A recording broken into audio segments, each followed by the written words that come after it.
When the Zephyrian Empire's most advanced fleet couldn't stop the Void Swarm from consuming entire star systems, when the mighty Carathian military collective's quantum weapons failed to even scratch the enemy's bioships, when the ancient and wise Ethereal Council's psychic powers proved useless against creatures that existed outside normal reality, that's when the galaxy learned something terrifying. They were alone. Every great civilization, every technological marvel, every species that had ruled the stars for millennia, all of them were helpless against an enemy that devoured worlds like cosmic locusts. The distress signals grew more desperate with each passing day. Entire sectors went dark. Refugee fleets carrying billions of souls fled toward the galaxy's edge, hoping to find someone, anyone, who could help. But the galaxy's mightiest had already tried and failed. Then, from a small blue world in an unremarkable spiral arm, came an answer to their call. Not from the species they expected, not from the Zephyrians with their energy manipulation, not from the Carathians with their war machines, not from any of the great powers. The answer came from humans. A species so young they still used chemical rockets. So primitive they hadn't even unified their own planet.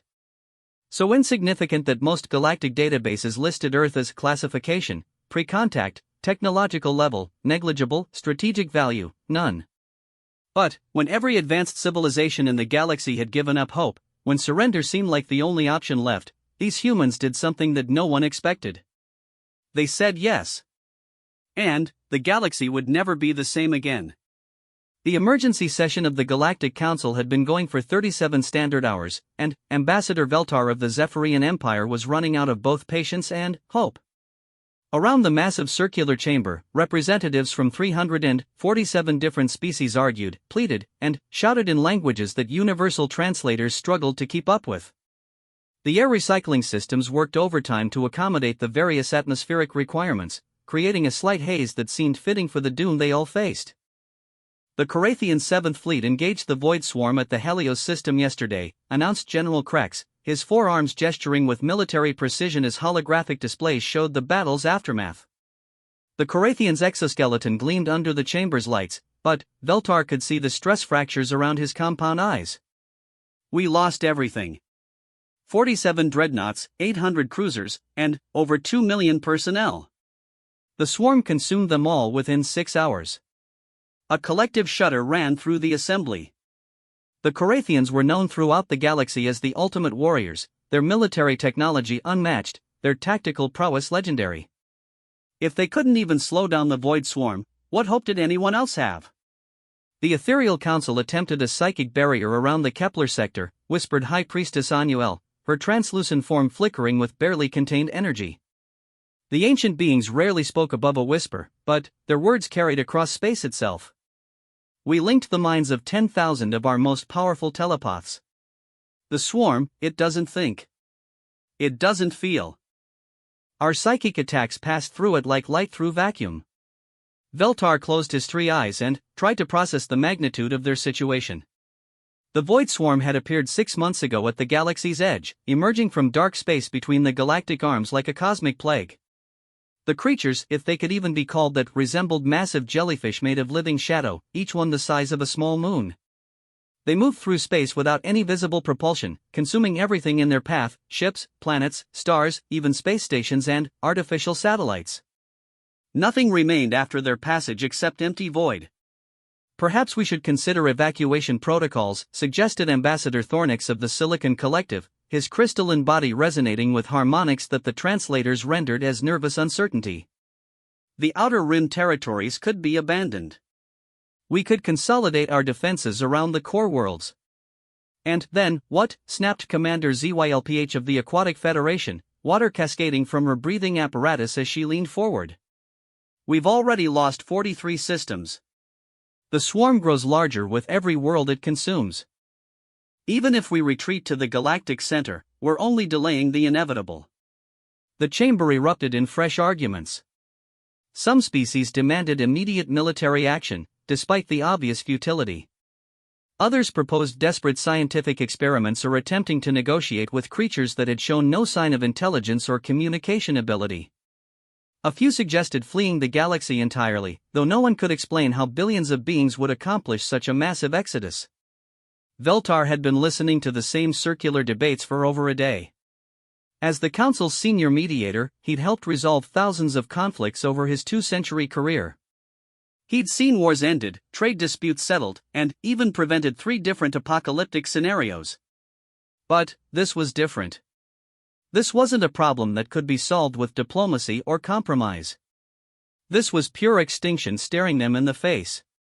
Council members, he said, his voice enhanced by the chamber's acoustic systems to reach every corner. The arguments gradually died down as beings turned their attention to him. We have exhausted our conventional options. Our military forces have failed. Our advanced technologies have proven useless. Our psychic powers cannot touch them. Perhaps it is time to consider unconventional solutions. What are you suggesting, Ambassador? Asked High Priestess Anuel. Veltar activated his personal holographic interface and began accessing the galactic database. There are over 12,000 species in our galaxy. We've heard from the major powers, the advanced civilizations, the ancient empires. But what about the others? The smaller species, the developing worlds, the civilizations we haven't contacted yet? General Krex's mandibles clicked in what Veltar recognized as Korathian skepticism. You're talking about primitive species. What could they possibly offer that we cannot provide? Our technology is centuries ahead of most developing worlds. Technology that has failed us, Veltar pointed out. Perhaps we need to think differently.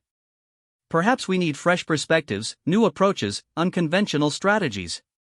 The database search results began appearing in the central holographic display.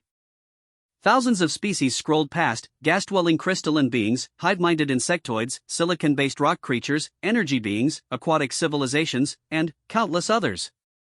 Most were classified as pre-contact or limited contact species, deemed either too primitive or too dangerous for full galactic integration. Look at this variety, Veltar continued, highlighting random entries. Species that have evolved under different conditions, developed different technologies, approached problems in ways we've never considered. What if the solution to our crisis comes from someone we've overlooked? Ambassador Thornix's crystalline form chimed with doubt. Even if these primitive species had something to offer, how would we contact them all? The swarm won't wait for us to negotiate first contact protocols with every developing world in the galaxy. We broadcast an open message, Veltar said, the plan forming in his mind as he spoke. A general distress call to every inhabited system in the galaxy. We explain the situation, ask for help from anyone willing to provide it. No restrictions, no requirements, no conditions. Just a plea for aid from anyone who might have an idea. The chamber fell silent. The proposal was unprecedented. The Galactic Council had never made a general broadcast to non-member species before. It violated dozens of protocols about contact with developing civilizations. It could cause panic, cultural contamination, or diplomatic incidents that would take decades to resolve. The risks, began Commander ZYLPH. Are irrelevant if we're all dead, Veltar interrupted. The Void Swarm will reach the core worlds within 60 days at its current expansion rate. Every major fleet we've sent against it has been destroyed. Every weapon we've deployed has failed. Every strategy we've attempted has proven useless. What do we have left to lose? High Priestess Anuel's form brightened as she processed the suggestion through the collective consciousness of the Ethereal Council. The Council agrees. Desperate times call for desperate measures. If there is even the smallest chance that some unknown species possesses knowledge or capabilities that we lack, we must explore that possibility. General Krex was less enthusiastic. This is madness. What can primitive species possibly offer against an enemy that destroyed our most advanced warships? Chemical rockets against bioships that consumed quantum weaponry? I don't know, Veltar admitted. But I know that our way isn't working. Maybe it's time to try someone else's way. The vote was closer than Veltar had hoped, but it passed. 347 species, representing the most advanced civilizations in the galaxy, formally agreed to ask for help from anyone willing to provide it. The message was crafted carefully, translated into every known language and communication method, and broadcast on all frequencies to every corner of the galaxy. The transmission was simple and direct: this is the Galactic Council calling to all sentient species. Our galaxy faces extinction from an enemy we cannot defeat. We have tried every weapon, every technology, every strategy we possess. Nothing has worked. We are asking for help from anyone willing to provide it, regardless of technological level or political affiliation. If you have any ideas, any capabilities, any knowledge that might help us survive, please respond. Time is running out for all of us. The responses began arriving within hours. Most were expressions of sympathy or offers of refugee assistance. Some were requests for more information. A few were attempts at extortion or profiteering. Many species acknowledged receiving the message but admitted they had nothing to offer against such a powerful enemy. By the end of the first day, over 8,000 species had responded. None offered anything resembling a solution. By the end of the second day, the count had reached 15,000 responses. Still nothing useful. The third day brought news that the Void Swarm had consumed the Ulterian colonies, 6 heavily populated systems that had been home to over 40 billion beings. The refugees who escaped reported that the swarm had grown noticeably larger after feeding. Perhaps we should face reality, General Krex said during the emergency briefing. No one is coming to save us. If the greatest minds in the galaxy cannot find a solution, what makes us think that primitive species will succeed where we have failed? Veltar was beginning to share that pessimism when his aide, a young Zephyrian named Cortal, approached with a new batch of responses. Ambassador, we've received another group of transmissions. Most are the same as before, but there's one that's different. Different how? It's from a species in the Sol system. They call themselves humans. Their message is unusual. Veltar accepted the datapad and read the transmission. It was written in a simple, direct style that was refreshingly honest compared to the flowery diplomatic language he was used to. The humans acknowledged that they were a young species, that their technology was primitive compared to galactic standards, that they had no experience with space warfare or cosmic threats. But they said yes anyway. We don't know if we can help, the message read, but we're willing to try. We have some ideas that might work, or might fail spectacularly. Either way, if the entire galaxy is at stake, we figure it's worth the attempt. Send us everything you know about these Void Swarm creatures, and we'll see what we can come up with. Humanity doesn't back down from a fight, no matter how impossible the odds. Veltar read the message 3 times before looking up at his aide. What do we know about these humans? Cortal pulled up the species file.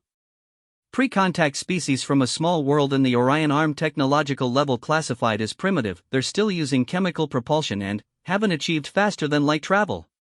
Population around 8 billion, scattered across one planet and a few orbital installations. Military technology is basic kinetic and explosive weapons. They've had no contact with galactic civilization. So they have no idea what they're volunteering for, Veltar mused. Apparently not. But, Ambassador, they're the only species that's actually volunteered to help fight instead of just offering to evacuate refugees or provide supplies. Veltar looked at the message again. The humans had included their basic technological specifications, not trying to hide their limitations or exaggerate their capabilities. They admitted they might not be able to help, but they wanted to try anyway.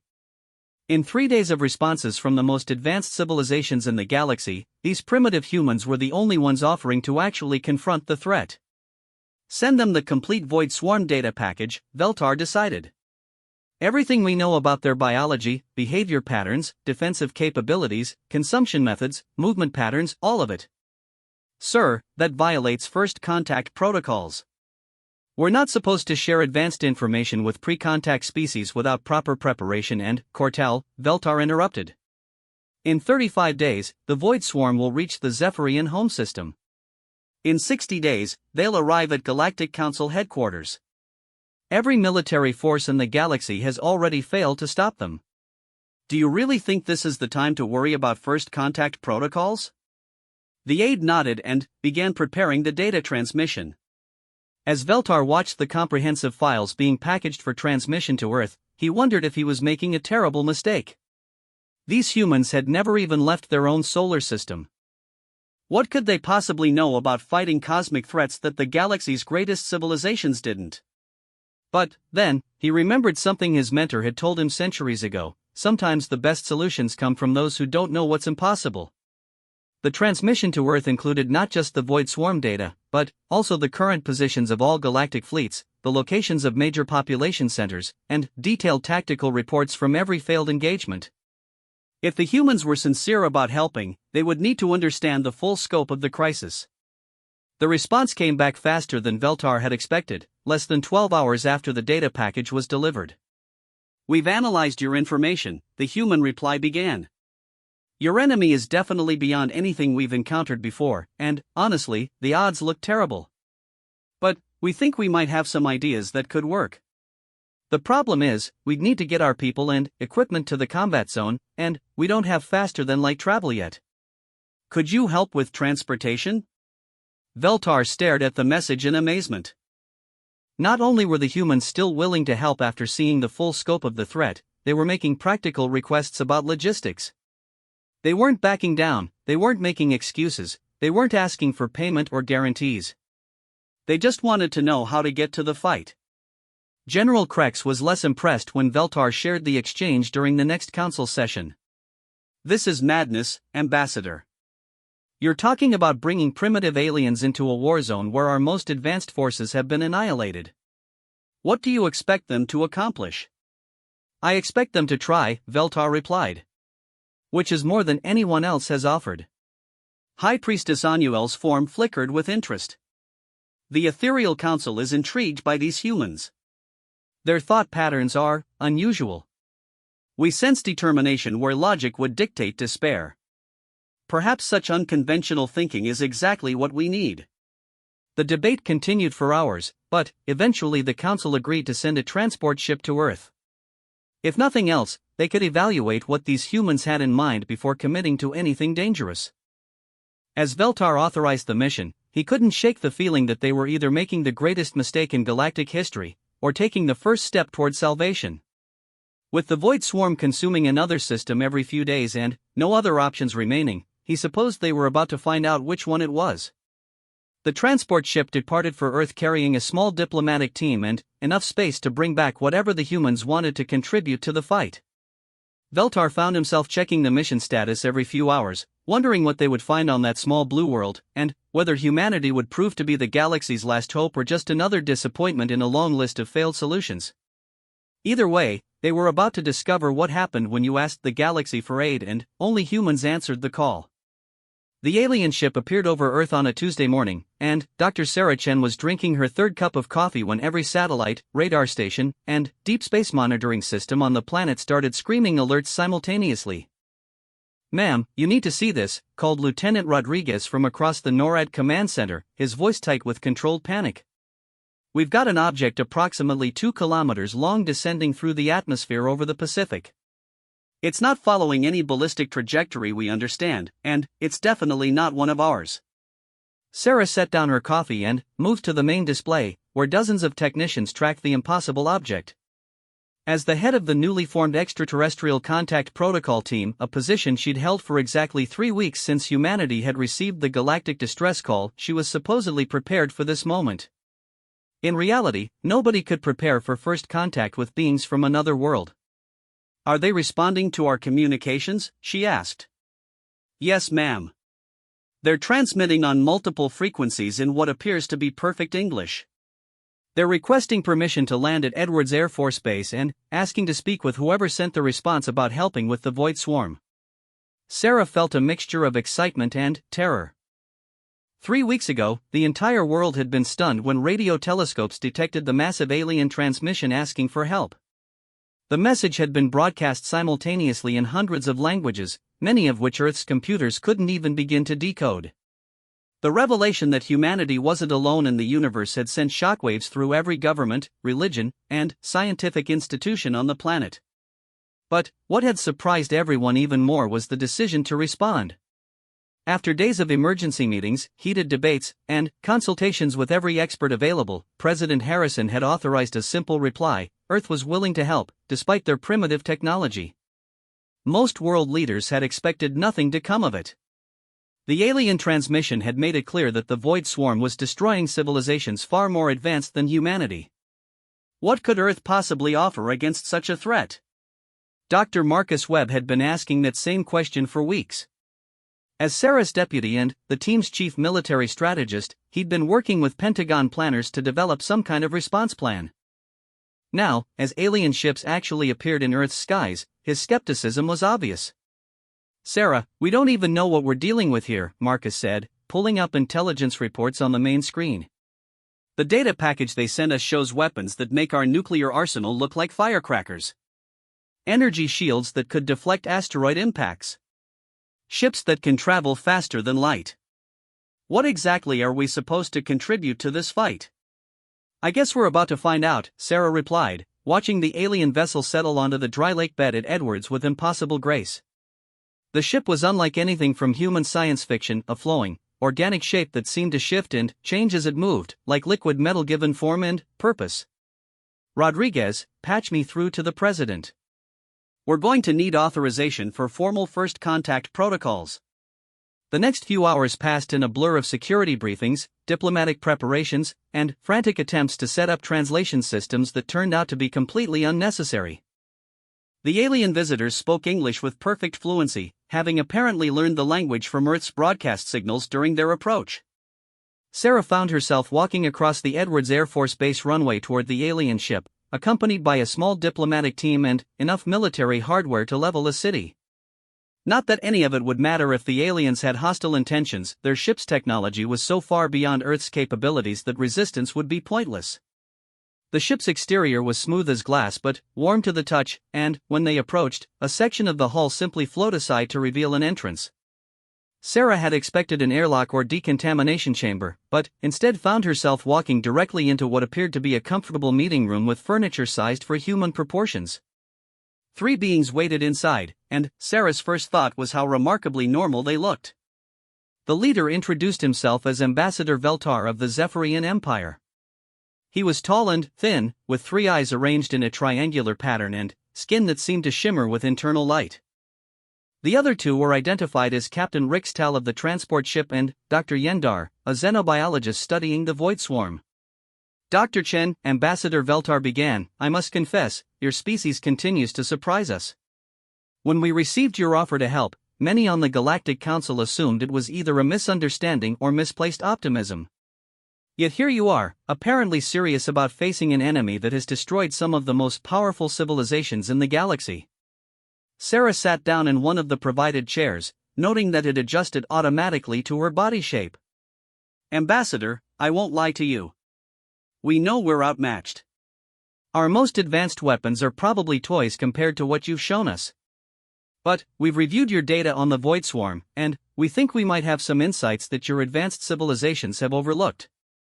Dr. Yendar leaned forward with obvious interest. His species appeared to be some kind of crystalline being, his body composed of what looked like living geometric patterns. "What kind of insights?" he asked, his voice ringing like tuned crystal. "Before I answer that," Sarah said, "I need to ask you something. In all your reports about fighting the Void Swarm, you mention energy weapons, quantum torpedoes, psychic attacks, advanced shields, and dimensional manipulation. What you don't mention is anything simple. No kinetic weapons, no chemical explosives, no basic physical attacks. Why is that?" Captain Rixtal, who had remained silent until now, spoke up. His species was apparently aquatic, with gills and webbed appendages, and he wore what looked like a sophisticated breathing apparatus. Those are primitive technologies. They were abandoned by most civilizations millennia ago in favor of more efficient energy-based weapons. "But, did anyone actually try them against the Void Swarm?" Sarah pressed. The 3 aliens exchanged glances that needed no translation. Dr. Yendar answered slowly. "No. Such weapons were considered beneath consideration. The Swarm's bioships are the size of small moons. What could kinetic projectiles possibly accomplish against such massive targets?" Marcus Webb, who had been quietly taking notes, spoke up. "Dr. Chun, are you suggesting what I think you're suggesting?" Sarah nodded. "Gentlemen, I'd like to tell you about something called the RKKV project. She activated a holographic projector that the aliens had provided, displaying Earth's modest space industry and defensive capabilities. RKKV stands for Relativistic Kill-Kill Vehicle. It's a theoretical weapon that human physicists have been discussing for decades, though we've never had the technology to build one properly. The hologram showed a simple concept: a massive projectile accelerated to a significant percentage of light speed and aimed at a target. The math was brutal in its simplicity: an object moving at even 10% of light speed would impact with more energy than humanity's entire nuclear arsenal. The principle is basic kinetic energy, Sarah continued. Mass times velocity squared, divided by 2. But, when you're dealing with relativistic velocities, the energy release becomes astronomical. A 1-ton projectile moving at 50% of light speed would hit with the force of several billion hydrogen bombs. Ambassador Veltar studied the display with growing interest. Your species has considered building such weapons? We've considered it, but we've never had the industrial capacity or the target that would justify the cost, Sarah admitted. Building a proper RKKV would require massive space-based infrastructure and energy sources beyond our current capabilities. But, you've sent us the complete specifications for galactic technology. Your ships can accelerate objects to incredible speeds. Your energy systems could power the acceleration process. Your manufacturing capabilities could build the projectiles. Dr. Yendar's crystalline form was resonating with excitement. You're proposing to use our advanced technology to build primitive weapons? Not primitive, simple, Sarah corrected. Sometimes the simplest solutions are the most effective. Your energy weapons can't penetrate the swarm's bioarmor. Your quantum torpedoes get absorbed and converted into biomass. Your psychic attacks can't affect creatures that exist outside normal reality. But, what happens when something massive hits them at relativistic speeds? Captain Rixtal was accessing data through some kind of neural interface, his eyes taking on a distant look. The energy release would be enormous. Even if the swarm creatures can absorb energy-based attacks, a kinetic impact at those velocities would be like being hit by a small star. Exactly, Sarah said. And, there's another advantage. RKKVs are basically unstoppable once launched. They don't rely on complex guidance systems that can be jammed or sophisticated targeting computers that can be confused. They're just very large objects moving very fast in a straight line. The void swarm would have to physically move out of the way or absorb impacts that might be beyond even their capabilities. Ambassador Veltar stood and began pacing, a remarkably human gesture that suggested some universal patterns of nervous energy. This is unconventional. The Galactic Council has been approaching this crisis with our most advanced technologies, our most sophisticated strategies. You're proposing to fight cosmic horror with the galactic equivalent of throwing rocks. Very big rocks moving very fast, Marcus added helpfully. But, the logistics, Dr. Yendar protested. To build RKKVs on the scale needed to threaten the void swarm, we would need massive industrial operations. Mining asteroids for raw materials, constructing acceleration systems light years long, coordinating launches across multiple star systems. We've thought about that too, Sarah said, bringing up another display. Humans have been thinking about space industrialization for centuries. We've got detailed plans for asteroid mining, orbital manufacturing, and large-scale construction projects. We just never had the technology to implement them.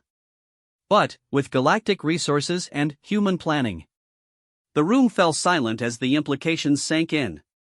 The aliens were offering advanced technology that could turn human theoretical concepts into reality. Earth was proposing industrial projects that could produce weapons on a scale the galaxy had never imagined. There's something else, Sarah continued. The void swarm has been consuming your fleets and absorbing your technologies. Every time you attack them, they learn from your weapons and become more resistant to them.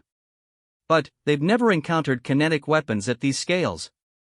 They wouldn't know how to adapt to something they've never experienced. Captain Rixtal was consulting with his ship's computer through rapid subvocal communications. My tactical systems are running projections based on your specifications.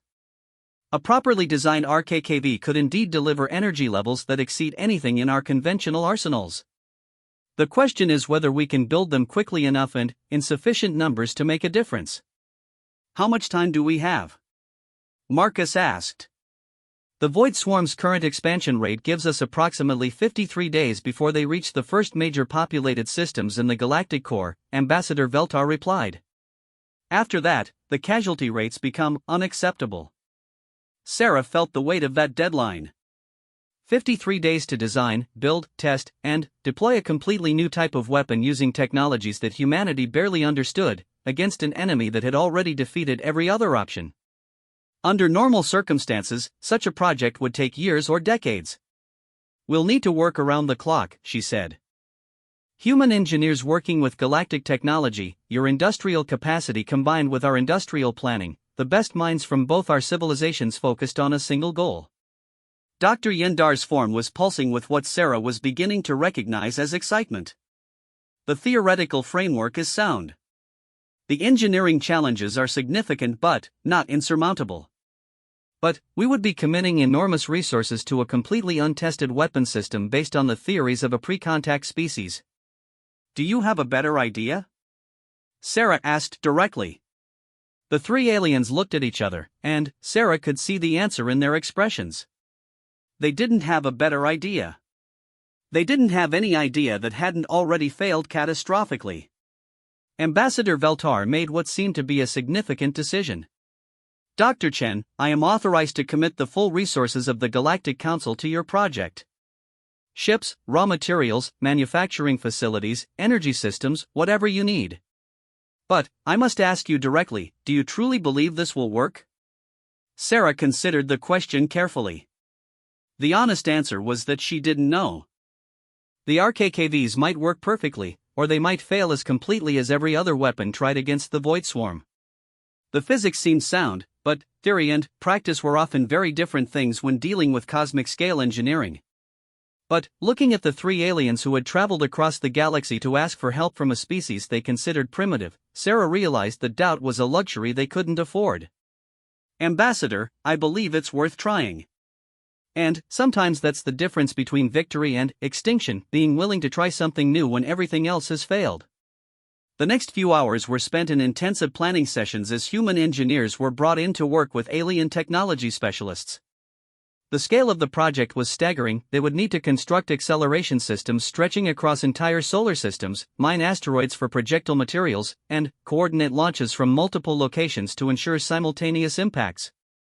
But, as Sarah watched human creativity combining with alien resources, she began to feel something she hadn't experienced since receiving the original galactic distress call: hope. They were going to build weapons that could crack moons. They were going to accelerate projectiles to velocities that would make them relativistic artillery shells. They were going to take the galaxy's most advanced technology and use it to throw rocks at cosmic horror.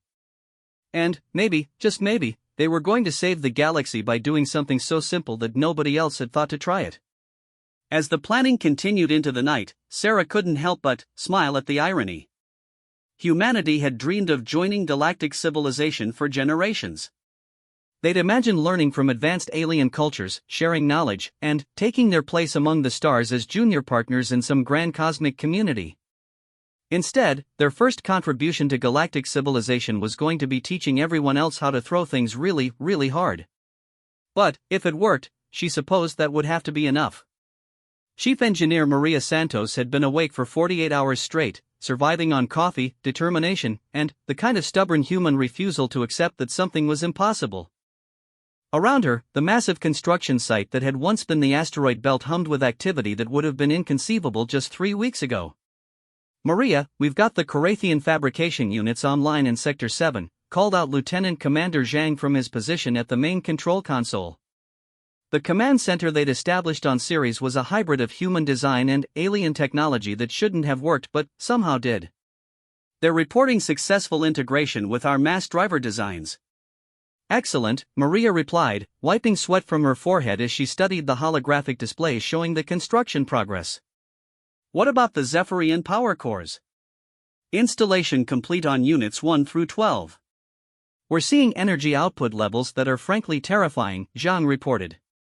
Each core is generating enough power to supply Earth for a century, and we've got 48 of them coming online. Maria nodded, trying to process the sheer scale of what they were building. The relativistic kill vehicle project had grown beyond anything she'd imagined when Dr. Chen first explained the concept. What had started as a theoretical weapon had become the largest construction project in human history, and, possibly galactic history.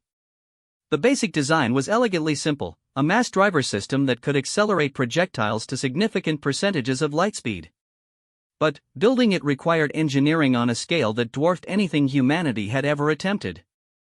The acceleration tubes alone stretched for millions of kilometers, held in perfect alignment by gravitational manipulation systems borrowed from the ethereal council. The power requirements were met by Zephyrian energy cores that tapped directly into quantum fluctuations. The projectiles themselves were being manufactured by Carathian molecular assemblers that could create materials with properties that violated everything Maria had learned in engineering school. Status report on Projectile Group Alpha? Maria asked. Dr. Yuki Tanaka, the physicist who'd been placed in charge of ammunition design, looked up from her calculations. We've completed the first batch of 100 projectiles. Each one masses approximately 10,000 tons and is constructed from Carathian ultradense materials. The warheads are, well, calling them warheads seems inadequate. Maria moved to Tanaka's station to review the specifications. The projectiles weren't just chunks of dense metal, they were engineering marvels in their own right. The cores were made of materials so dense that a handful would weigh as much as a battleship. Surrounding the core was a shell of smart matter that could adjust the projectile's aerodynamics and targeting during flight. The entire package was designed to remain stable at relativistic velocities while delivering kinetic energy measured in petatons. The projections look good, Maria said, studying the impact simulations. 50% light speed on impact, with enough kinetic energy to shatter a moon. If these things can't hurt the void swarm, nothing will. Assuming we can actually hit them, Zhang pointed out. We're talking about targets moving through space at significant fractions of light speed themselves. The targeting calculations alone are giving our computers nightmares. That was another challenge that had required human ingenuity combined with alien technology.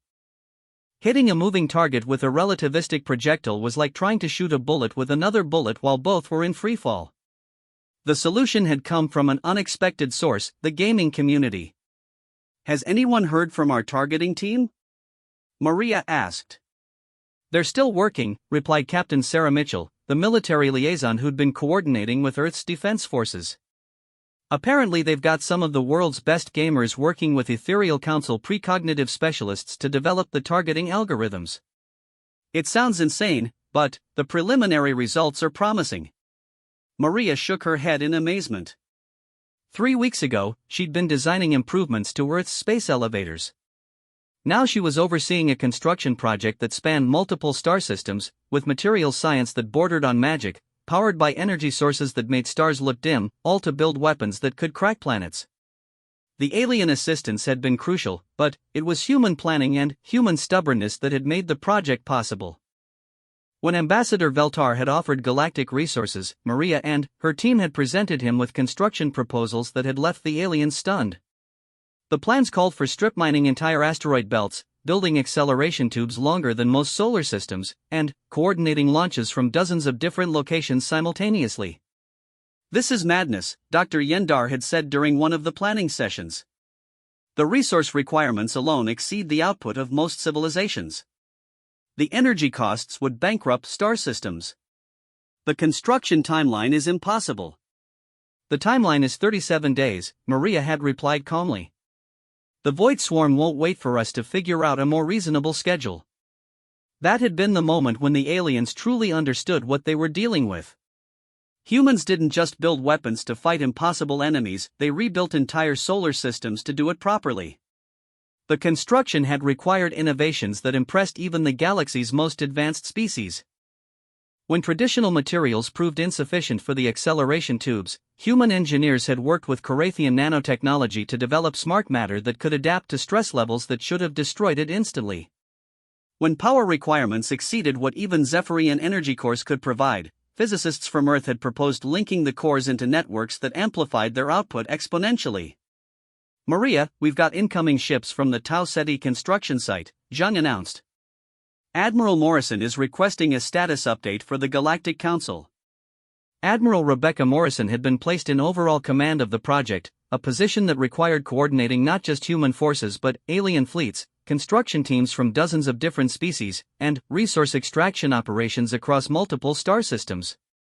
She'd handled the challenge with the kind of calm competence that made Maria proud to be human. The Admiral arrived in the command center still wearing her environmental suit from the inspection tour. At 63 years old, she'd come out of retirement to oversee humanity's first major contribution to galactic civilization, and she approached the task with the same methodical precision that had made her one of Earth's most respected military leaders. "Report," she said simply, taking in the holographic displays showing construction progress across the solar system. "All acceleration systems are online and testing within acceptable parameters," Maria reported. "We've completed the first production run of projectiles and they're being loaded into launch positions. The targeting systems are still being calibrated, but the preliminary tests suggest we can achieve the accuracy we need." Admiral Morrison nodded, studying the tactical displays. "What about our alien allies? How are they handling the integration?" Captain Mitchell answered that one. "Better than expected, actually. The Corathians are impressed by our industrial efficiency. The Zephyrians are fascinated by our ability to coordinate large-scale projects. The Ethereal Council keeps saying our thought patterns are refreshingly direct, which I think is a compliment." "And the timeline?" 31 days until the Void Swarm reaches the first core systems," Jean reported. "We'll be ready for first firing tests in 18 days. Full deployment in 26 days. Cutting it close," the Admiral observed. "Yes, ma'am," Maria agreed. "But we'll make it. We have to." That was the thing about humans that the aliens were still learning to understand. When faced with impossible deadlines and insurmountable challenges, humans didn't calculate the odds and determine that failure was inevitable. They just worked harder. The past 3 weeks had seen engineering achievements that would be remembered for millennia. Entire asteroids had been converted into projectiles with mass and density that approached the theoretical limits of matter. Acceleration systems had been built with precision measured in fractions of atomic diameters across distances measured in astronomical units. Power networks had been established that drew energy from quantum vacuum itself. But perhaps the most impressive achievement was the coordination. Humans, who had never successfully unified their own planet, were now directing construction efforts across multiple star systems, managing resources from dozens of different species, and integrating technologies that had never been designed to work together. "Dr. Santos," came a voice from the communication station, "we're receiving a priority transmission from the advanced scouts monitoring the Void Swarm." Maria felt her stomach drop. The swarm had been moving faster than predicted, consuming star systems with increasing efficiency as it grew larger. Any update from the scouts was likely to be bad news. The holographic display shifted to show the location of the Void Swarm's current position. The creatures had just finished consuming the Kepler Industrial Complex, one of the galaxy's largest manufacturing centers. The loss of 23 billion beings was staggering enough, but the strategic implications were worse. The swarm had grown noticeably larger and was now moving toward the core systems at an accelerated pace. New projection shows the swarm reaching the Altair defense perimeter in 24 days, the communications officer reported. They're moving 8% faster than previous estimates. Admiral Morrison studied the updated timeline with the calm expression that had carried her through 3 wars and countless crises. "Dr. Santos, can we accelerate our deployment schedule?" Maria ran quick calculations in her head, considering construction rates, testing requirements, and the logistics of coordinating simultaneous launches from 47 different locations. "We can skip some of the safety testing and move directly to full-scale deployment. It's risky. If there are any design flaws, we won't discover them until we're already committed to battle." Acceptable risk, the Admiral decided. "Captain Mitchell, send word to all construction sites. We're moving to accelerated deployment." "Dr. Santos, I want the first RKKVs ready for launch in 15 days. "Yes, ma'am," Maria replied, already mentally reorganizing construction schedules. 15 days to complete a project that should have taken decades, using technologies that had been theoretical a month ago, to fight an enemy that had destroyed civilizations with millions of years of experience. It was impossible. but that had never stopped humans before. "Zhang, patch me through to all construction sites," Maria ordered. "All teams, all shifts, all species. We're moving to emergency deployment protocols." The next few hours were a blur of revised schedules, accelerated testing, and the kind of round-the-clock effort that humans had perfected during their most desperate moments in history. But, this time, they weren't just fighting for their own survival, they were fighting for the survival of every intelligent species in the galaxy. As Maria watched the construction progress indicators climb toward completion, she thought about the journey that had brought them to this point. 3 weeks ago, humanity had been alone in the universe, struggling with their own problems on a single world. Now they were part of a galactic community, leading the largest military project in cosmic history, building weapons that could reshape the fundamental nature of warfare. The irony wasn't lost on her. Humanity's first gift to galactic civilization was figuring out how to throw rocks harder than anyone had ever thrown rocks before. But, as she watched Carathian manufacturing systems producing projectiles that could crack moons, powered by Zephyrian energy cores that tapped the quantum foundations of reality, guided by ethereal council precognition and human gaming expertise, Maria realized something important. It didn't matter that the solution was simple. What mattered was that it was human. The galaxy's most advanced civilizations had tried to solve their crisis with their most sophisticated technologies and had failed. Humanity had looked at the same problem and asked a different question: what if the solution wasn't sophisticated at all? Sometimes the best answer to cosmic horror was cosmic-scale rock throwing. And, in 15 days, they were going to find out if they were right. Admiral Rebecca Morrison stood on the bridge of the UES Determination, humanity's first faster-than-light capable warship, watching as the final preparations for the greatest battle in galactic history unfolded across multiple star systems. Through the ship's advanced sensors, a hybrid of human targeting systems and ethereal council precognitive technology, she could see the void swarm approaching the Altair defense perimeter like a living darkness consuming the stars. "Admiral, all RKKV platforms report ready for synchronized launch," announced Commander Park from the tactical station. The young Korean officer had been promoted 3 times in the past 2 weeks as the project demanded leadership at levels humanity had never experienced. "We have confirmed targeting locks on the primary swarm clusters across all 47 firing positions." "Outstanding," Morrison replied, studying the tactical display.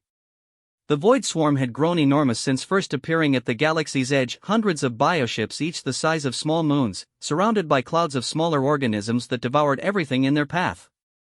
The creatures moved through space with impossible grace, their dark forms seeming to bend light and reality around them. But, for the first time since the crisis began, Morrison felt cautiously optimistic. The relativistic kill vehicle platforms were operational, loaded with projectiles that carried more kinetic energy than most stellar explosions. If anything could hurt these cosmic horrors, it would be a 10,000-ton projectile moving at 60% of light speed. "Status report from Dr. Chen?" Morrison asked. "The targeting team confirms optimal firing solutions," reported Lieutenant Torres from the communications station. "The Ethereal Council's precognitive specialists have identified the swarm's movement patterns, and our gaming consultants have programmed the intercept algorithms. Projected accuracy is 87% at maximum range." Morrison nodded, impressed despite herself by the unlikely partnership that had made precision targeting possible. When conventional computers had proven inadequate for the complex calculations required to hit relativistic targets, humanity's solution had been characteristically unconventional: recruit the world's best competitive gamers and pair them with alien psychics. The result was a targeting system that could predict where fast-moving objects would be several hours in the future, compensating for relativistic effects, gravitational interference, and the swarm's own evasive capabilities. It shouldn't have worked. But, then, again, most of the project fell into that category. "Dr. Santos, what's the status on our projectile loads?" Morrison asked.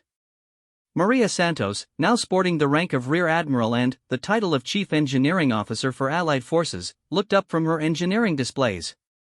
"All platforms loaded and ready, Admiral. We've got 1,400 RKKVs in the first salvo, ranging from standard kinetic penetrators to the experimental quantum disruption warheads. If these don't work, we'll know pretty quickly." The quantum disruption warheads were humanity's latest innovation, developed when someone had wondered what would happen if you combined human kinetic weapons with Zephyrian energy manipulation technology.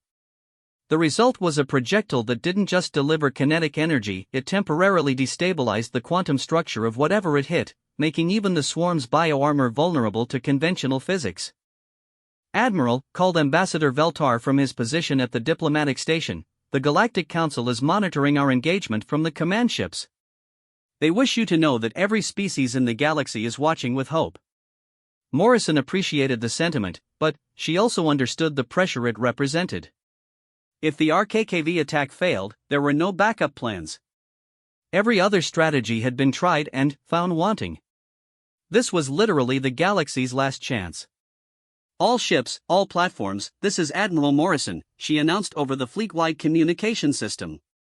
"Today we face an enemy that has destroyed civilizations with technology we can barely imagine. They've consumed worlds, shattered fleets, and brought terror to every corner of our galaxy. But they've never faced anything like what we're about to show them." She paused, looking at the tactical display showing the massive void swarm approaching the outer defense perimeter. "We're going to hit them with the oldest weapon in the universe, kinetic energy. But we're going to hit them harder than anyone has ever hit anything in the history of warfare. These projectiles carry the hopes of every species, the determination of every world that refuses to surrender to extinction. Fire at will." The first RKKV launched from platform Delta 7 with no visible effects at the velocities involved. The projectile simply vanished from normal space, existing as a theoretical construct tracked only by the most sophisticated sensors. But, across the combat zone, similar launches were occurring every few seconds as the platforms worked through their firing sequences. "First wave away," Commander Park reported. "Transit time to target, 3 hours, 17 minutes. Morrison settled into her command chair for what would be the longest 3 hours of her life. The RKKVs were now committed to their trajectory, invisible projectiles carrying enough energy to shatter planets racing through space toward targets that might not even be there when they arrived. "Admiral, we're receiving reports from the forward scout ships," Torres announced. "The Void Swarm has detected our energy emissions and is beginning evasive maneuvers." "Can they avoid our projectiles?" Morrison asked. Dr. Chen, monitoring the targeting systems from her position, shook her head. "Not all of them. The swarm is fast, but they're not faster than light. Our firing solution accounts for their maximum possible acceleration and reaction time. Even if they start evasive maneuvers now, at least 60% of our projectiles should achieve hits." The wait began. On the main display, computer projections showed the invisible RKKVs racing toward their targets while the Void Swarm continued its approach toward the Altair system. Throughout the galaxy, billions of beings watched and waited to see if humanity's unconventional solution would succeed where advanced weapons had failed. 2 hours to impact, Park announced. "Second wave platforms report ready for launch." "Hold the second wave until we see results from the first," Morrison ordered. "No point in wasting ammunition if our targeting is off." The bridge fell into tense silence broken only by status reports and the soft hum of the ship's systems. Morrison had been in combat before, but never anything like this. Previous battles had been measured in minutes or hours. This engagement was unfolding across timescales that tested human patience and across distances that challenged human comprehension. 1 hour to impact, Park reported. Forward scouts report the swarm is maintaining course toward Altair. No significant changes in formation or velocity. Morrison allowed herself a small smile. If the swarm wasn't taking major evasive action, it probably meant they either couldn't detect the incoming RKKVs or didn't consider them a significant threat. Either way, it improved their chances of achieving successful impacts. 30 minutes to impact. All sensors focused on the target zone. The main display now showed the Void Swarm in detail captured by long-range sensors. The bioships were massive beyond imagination, their dark surfaces seeming to absorb light itself. Smaller organisms swarmed around the larger creatures like antibodies, creating a living cloud of destruction that stretched across millions of cubic kilometers. 10 minutes to impact. All stations report ready. Morrison leaned forward in her chair, knowing that the next few minutes would determine the fate of every intelligent species in the galaxy. Either the RKKVs would prove that sometimes the simplest solutions were the best, or they would demonstrate that some enemies were beyond any mortal response. 60 seconds to impact. Sensors at maximum resolution. The bridge was completely silent now, every officer focused on their displays, waiting to see if human ingenuity and alien technology could combine to create a weapon capable of hurting gods. Impact in 10 seconds, 5, 4, 3, 2, 1, impact. For a moment, nothing seemed to happen. The Void Swarm continued its inexorable advance, the bioships showing no apparent response to weapons they couldn't have detected until the moment of impact. Then, space itself seemed to explode. The first RKKV struck a swarm bioship with the force of several supernovas compressed into a single instant. The kinetic energy release was so enormous that it briefly outshone the entire star, creating a flash of light visible across multiple star systems. The bioship, a creature the size of a moon that had shrugged off quantum torpedoes and energy weapons, simply ceased to exist, vaporized by an impact that converted matter directly into energy. Holy! Commander Park started to say, then stopped as more impacts lit up the display. The second RKKV hit another bioship, this one carrying an experimental quantum disruption warhead. The effect was even more spectacular. Not only was the creature destroyed, but the quantum disruption spread to nearby organisms, causing them to literally fall apart as the forces holding their exotic matter together collapsed. Across the combat zone, RKKVs were finding their targets with lethal precision. Bioships that had survived the combined assault of the galaxy's greatest fleets were being destroyed in single hits by weapons that were essentially very sophisticated rocks thrown very, very hard. 73% hit rate on the primary targets, Park reported, his voice filled with amazement. We're seeing catastrophic damage to at least 46 major bioships. The smaller organisms appear to be retreating? Morrison watched in fascination as the tactical display showed something unprecedented. The Void Swarm was reacting with what looked remarkably like panic. The remaining bioships were scattering, breaking their tight formations and fleeing in different directions. The smaller organisms that had swarmed around them were dissolving back into whatever dimension they'd emerged from. Dr. Chun, are you seeing what I'm seeing? Morrison asked. Yes, Admiral. The swarm appears to be afraid. They're not just taking evasive action, they're running. Ambassador Veltar, who had maintained diplomatic composure throughout the engagement, was staring at the displays in obvious shock. In 6 months of combat, the Void Swarm has never shown any response to damage except to consume more resources and grow larger. This is the first time we've seen anything resembling a fear response. It makes sense, Dr. Santos said from her engineering station. The swarm has been absorbing energy-based attacks and converting them into biomass. But our RKKVs are pure kinetic energy, there's nothing to absorb, no energy to convert. They're taking damage they can't adapt to or heal from. The tactical display continued to show the swarm's retreat, though calling it a retreat was probably too generous. It was more like a complete rout. Bioships that had casually consumed entire fleets were fleeing from weapons they couldn't understand or counter. Admiral, Torres announced, we're receiving congratulations from fleet commanders throughout the galaxy. The Carathian 7th Fleet reports the swarm has completely abandoned the Helios system. The Ethereal Council confirms that the creatures are withdrawing from all contested areas. Morrison allowed herself to smile for the first time in weeks. Excellent. But let's not get overconfident. Prepare the second wave for launch. I want to make sure they understand that this galaxy is no longer easy prey. The second wave of RKKVs launched with even greater precision than the first, targeting the fleeing bioships and ensuring that the swarm's retreat became a genuine disaster for the cosmic horrors. By the end of the engagement, over 80% of the swarm's bioships had been destroyed, and the remainder were fleeing toward the galactic edge at maximum velocity. Status report on the swarm's retreat? Morrison asked. They're heading directly away from the galactic center at approximately 30% of light speed, Park reported.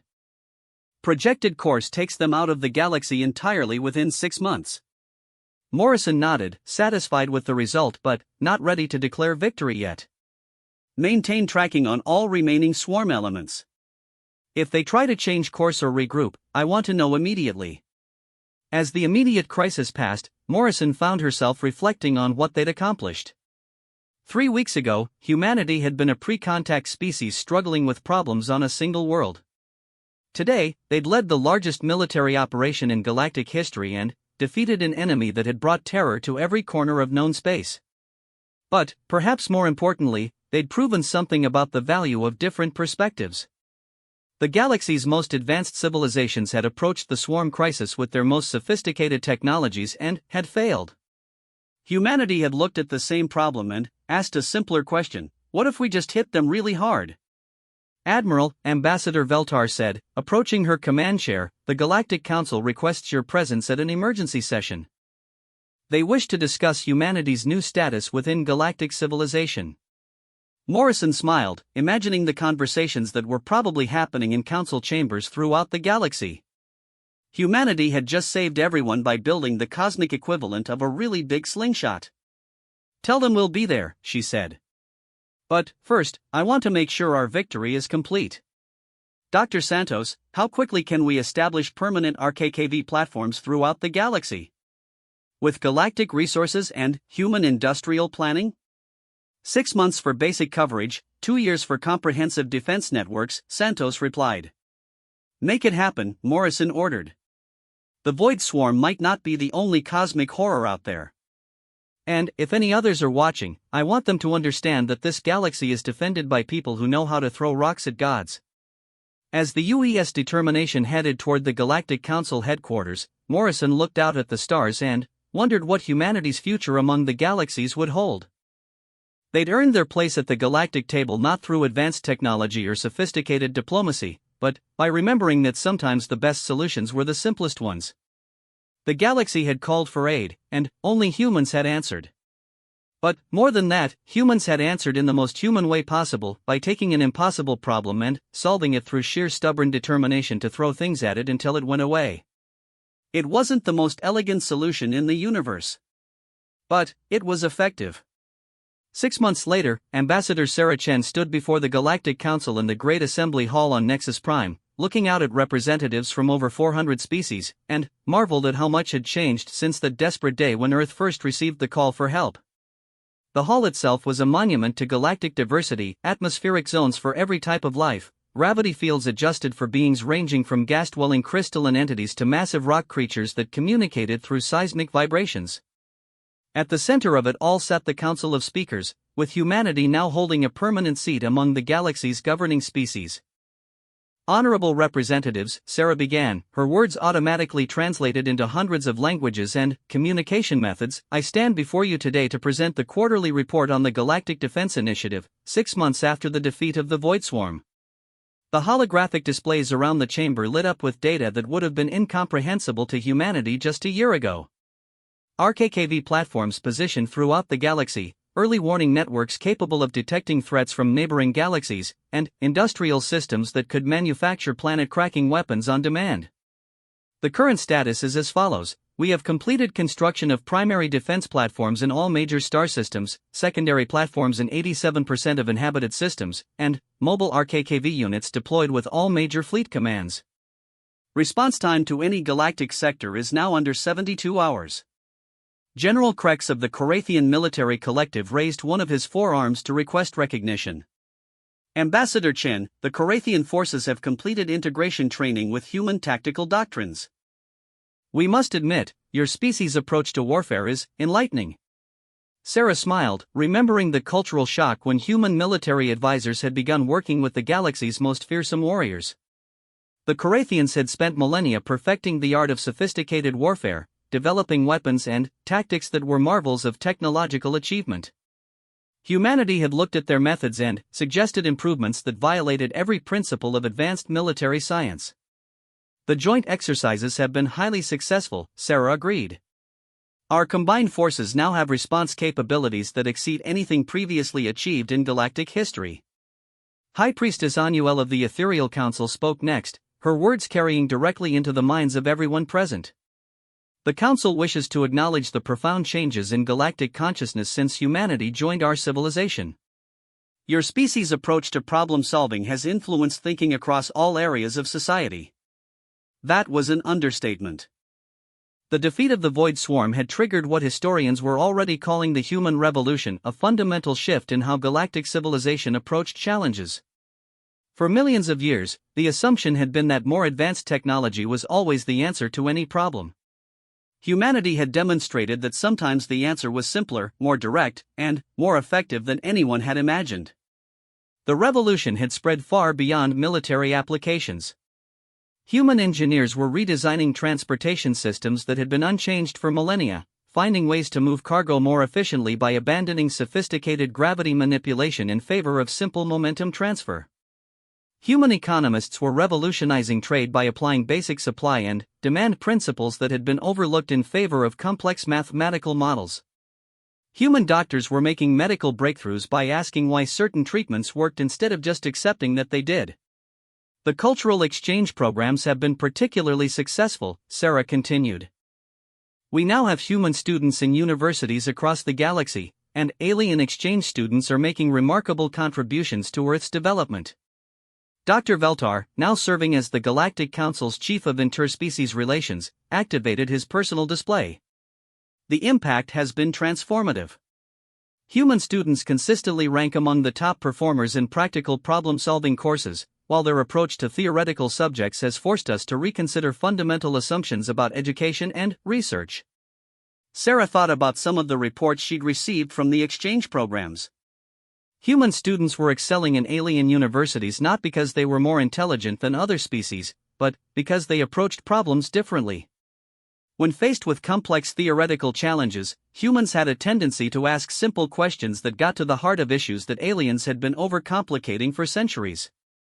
Meanwhile, alien students on Earth were having equally profound impacts.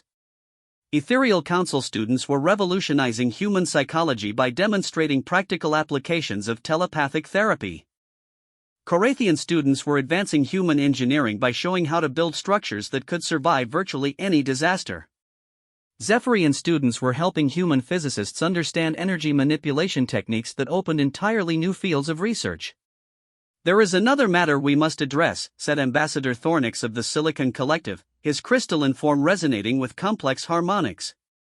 The detection of new threats from outside our galaxy.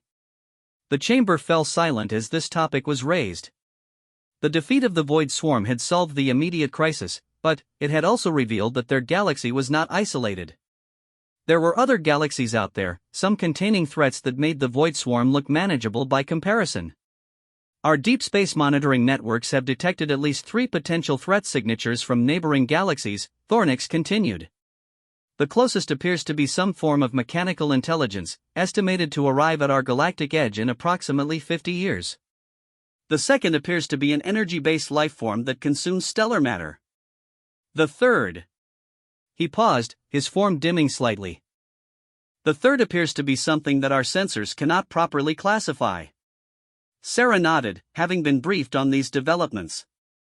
The discovery of external threats had led to the expansion of the Galactic Defense Initiative beyond anything originally planned. Humanity's industrial methods were being scaled up to galactic proportions, with construction projects that would have been considered impossible just a year ago. The response has been comprehensive, Sarah reported. We are currently constructing RKKV platforms in the galactic halo, capable of engaging targets before they can enter inhabited space. Additionally, we have begun development of next-generation weapons systems based on human kinetic principles but incorporating advanced alien technologies. The next-generation weapons were truly terrifying in their simplicity. Quantum-enhanced RKKVs that could punch through dimensional barriers. Gravity-assisted projectiles that used black holes as acceleration systems. Swarm munitions that could adapt their targeting during flight. All based on the fundamental principle that sometimes the best way to solve a problem was to throw something very heavy at it very quickly. There is also the matter of exploration initiatives, added Commander ZYLPH of the Aquatic Federation. Human proposals for expanding beyond our galaxy have been approved by the Council. This was perhaps the most ambitious project yet conceived. Human explorers, working with alien technology and, accompanied by volunteer crews from multiple species, would travel to nearby galaxies not as conquerors or colonists, but as representatives of their galactic civilization. The mission was part exploration, part diplomacy, and part early warning system. The first wave of exploration vessels will launch next year, Sarah confirmed. Each ship will carry representatives from major galactic species, advanced communication systems for maintaining contact across intergalactic distances, and sufficient RKKV systems to defend themselves if necessary. General Krex leaned forward with obvious interest. The Korathian military is honored to provide security personnel for these missions. Though we admit, serving alongside human tactical officers continues to be educational. Sarah suppressed a smile, knowing exactly what he meant. Human tactical officers had a tendency to propose strategies that violated every principle of conventional warfare while somehow achieving better results than traditional methods. The combination of human improvisation with alien technology and Korathian discipline was proving remarkably effective. Before we conclude, High Priestess Anuel interjected, the Council wishes to formally acknowledge something that has become apparent over these past months. When we first called for aid against the Void Swarm, we expected salvation to come from our most advanced civilizations, our most sophisticated technologies, our most ancient wisdom. Instead, salvation came from a young species that had barely left its homeworld, using principles so simple that we had overlooked them entirely. The chamber resonated with agreement from hundreds of different species, each expressing appreciation in their own cultural manner. This has taught us something important, Anuel continued. Advancement is not always about complexity. Wisdom is not always about age. Sometimes the most profound insights come from those who see problems with fresh eyes, unburdened by the assumptions of experience. Sarah felt a surge of pride, not just for humanity but for the entire galactic community that had learned to embrace new approaches to old problems. The Void Swarm crisis had almost destroyed their civilization, but it had also forced them to grow, to adapt, to become something better than they had been before. Humanity has earned its place among the stars not through conquest or technological superiority, Anuel concluded, but by reminding us all that the universe is full of possibilities we haven't considered yet. As the formal session ended and representatives began filing out of the chamber, Sarah found herself approached by Dr. Veltar. The Zephyrian diplomat had become one of humanity's strongest advocates in the Council, having seen firsthand how human approaches to problem-solving could complement alien capabilities. Ambassador Chen, he said, I wanted to personally thank you for everything humanity has contributed to our civilization. But I also wanted to ask you something that has been troubling me. What's that, Dr. Veltar? Your species has solved problems that challenged us for millennia, defeated enemies that destroyed our greatest fleets, and revolutionized how we think about technology and warfare. But you accomplished all of this by applying what you consider basic principles. This raises a question that many of us are afraid to ask. Sarah raised an eyebrow. Which is, what else haven't we thought of? What other fundamental solutions have we been overlooking? If humanity could solve the Void Swarm crisis with kinetic weapons, what other supposedly impossible problems might have similarly simple solutions? Sarah considered the question carefully. It was true that humanity's contributions had often been based on approaches that seemed obvious once explained but had been overlooked by more advanced civilizations. The tendency to overcomplicate solutions was apparently a common trap for species that had developed sophisticated technology over long periods of time. I think the answer is probably a lot, Sarah said honestly. But that's why we're working together now. Humans bring fresh perspectives, but we also have a lot to learn from civilizations with millions of years of experience. The combination of human simplicity with alien sophistication seems to be producing results neither could achieve alone. Veltar nodded thoughtfully. Perhaps that is the true gift humanity has brought to our galaxy, not just solutions to immediate problems, but the reminder that there are always new ways to look at old challenges. As Sarah made her way back to the human delegation's quarters, she reflected on the journey that had brought them to this point. Less than a year ago, humanity had been alone in the universe, struggling with problems on a single world. Now they were partners in a galactic civilization, leading defense initiatives that span multiple galaxies, and planning exploration missions to the farthest reaches of known space. But, perhaps most importantly, they had learned that the galaxy was full of species with different strengths, different perspectives, and different solutions to the challenges they all faced. Humanity's contribution had been to demonstrate that sometimes the best approach was the simplest one. Other species would contribute other insights, other approaches, other solutions. The Void Swarm had called for aid, and only humans had answered. But, now, with humanity as part of galactic civilization, the next time the universe presented an impossible challenge, the response would come not from any single species, but from the combined wisdom, creativity, and determination of hundreds of different civilizations working together. And if that response happened to involve throwing very large objects at the problem at relativistic velocities, well, that was just one tool in a much larger toolkit. Sarah looked out through the transparent aluminum windows of the space station at the galaxy spread out below billions of stars, trillions of worlds, countless species all working together to build something better than any of them could achieve alone. The galaxy had called for aid, and humanity had answered. Now they were all answering together.